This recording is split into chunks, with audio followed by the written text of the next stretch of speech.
Hello, welcome back to খেলো Bangla channel. আজকের এই ভিডিওতে তোমাদের জানাতে চলেছি প্রাক্তন ইস্ট বেঙ্গলের বিদেশি খেলোয়াড় বোরা হেরেরাকে তাকে আবার অফার করা হলো ক্লাবের তরফ থেকে। কি আপডেট আছে সেই বিষয়ে ডিটেলসে জানাবো আজকের এই ভিডিওতে। তাছাড়া থাকছে মোহনবাগানের দ্বিতীয় গোলকিপার ধীরাজ সিং, তাকে কি নতুন মরশুমে মোহনবাগান সুপার জায়েন্ট দলে রাখছে সেই আপডেটও জানাবো আজকের এই ভিডিও। তাছাড়া থাকছে মুম্বাই সিটি এফসির কোচের কি আপডেট রয়েছে তারও আপডেট দেবো।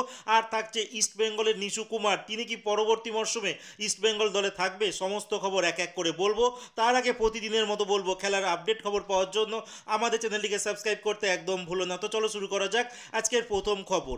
আজকে প্রথম খবরটি বলবো মুম্বাই সিটি এফসির কোচের কথা। মুম্বাই সিটি এফসির বর্তমানে যিনি কোচ রয়েছে পিটার ক্যাটকে, তার সঙ্গে চুক্তি আরও এক বছরের ছিল কিন্তু মুম্বাই সিটি এফসি, কিন্তু এই মুহূর্তে যা খবর বেরিয়ে আসছে পিটার ক্যাটকে সম্ভবত মুম্বাই সিটি এফসি ছাড়তে চলেছে। তারা নতুন কোনো কোচের অপশন খুঁজতে চলেছে, কারণ এই বছর আমরা দেখেছিলাম মুম্বাই সিটি এফসির পারফরমেন্স একদম বাজে রয়েছে।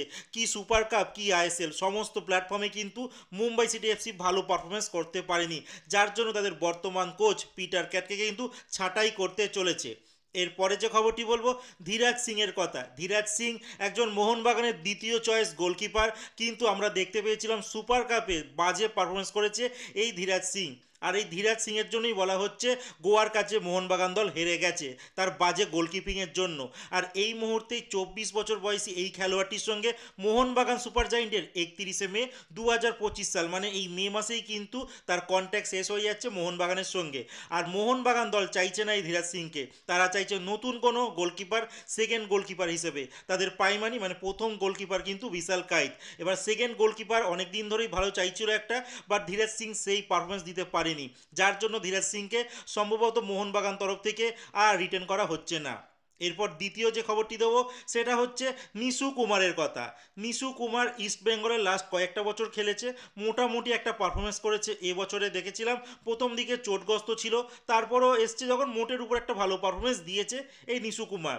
তাকে কেরালা ব্লাস্টার থেকে কিন্তু আনা হয়েছিল, আর তারপর থেকেই দেখা গেছে কখনো ভালো কখনো খারাপ এরমভাবেই কিন্তু চালিয়েছে এই নিশু কুমার। আর বর্তমানে এই নিশু কুমারের বয়স 27 বছর বয়স, তার সঙ্গে ইস্ট বেঙ্গলের 31শে মে 2025 মানে এই মাসেই কিন্তু তারও কন্ট্যাক্ট শেষ হচ্ছে ইস্ট বেঙ্গলের সঙ্গে।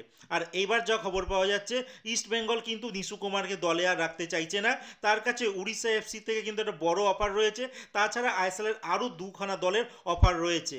তো সম্ভবত নিশু কুমার নতুন মরশুমে কিন্তু ইস্ট বেঙ্গলে থাকছে না। এরপরে যে লাস্ট যে খবরটি বলবো বোরা হেরেরাকে কথা। যে বোরা হেরেরা এবছর আমরা দেখেছিলাম যে সুপার কাপে 4খানা গোল নিজে করেছে এবং গোল করিয়েছেন।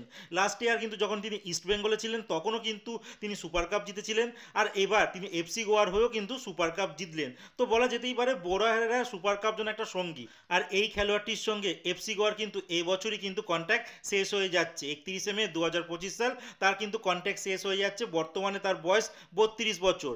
আর যতদূর খবর বেরিয়ে আসছে এই খেলোয়াড়টির সঙ্গে কন্ট্যাক্ট কিন্তু এক্সটেন্ড করতে চলেছে এফসি গোয়া। সম্ভবত 1 বছরের কন্ট্যাক্ট কিন্তু এক্সটেন্ড করতে চলেছে বোরা হেরেরা এফসি গোয়ার সঙ্গে। তো দেখা যাক বোরা হেরেরা নতুন বছরে কেমন পারফরমেন্স দেয় এফসি গোয়ার বিরুদ্ধে, কারণ আমরা দেখেছিলাম তিনি ইস্ট বেঙ্গল থেকে তারপর চলে যাওয়ার পর যতবারই ইস্ট বেঙ্গলের বিরুদ্ধে তিনি খেলেছেন দারুণভাবে পারফরমেন্স করেছে। লাস্ট ম্যাচে কিন্তু দেখা গিয়েছিল যে কলকাতাতেই তিনি হ্যাটট্রিক করেছিলেন তার পুরনো দল ইস্ট বেঙ্গলের বিপক্ষে। তো আজকের মতো খেলার খবর এতটুকুই। ভালো থেকো, সুস্থ থেকো, দেখা হচ্ছে নতুন আরেকটি ভিডিওতে।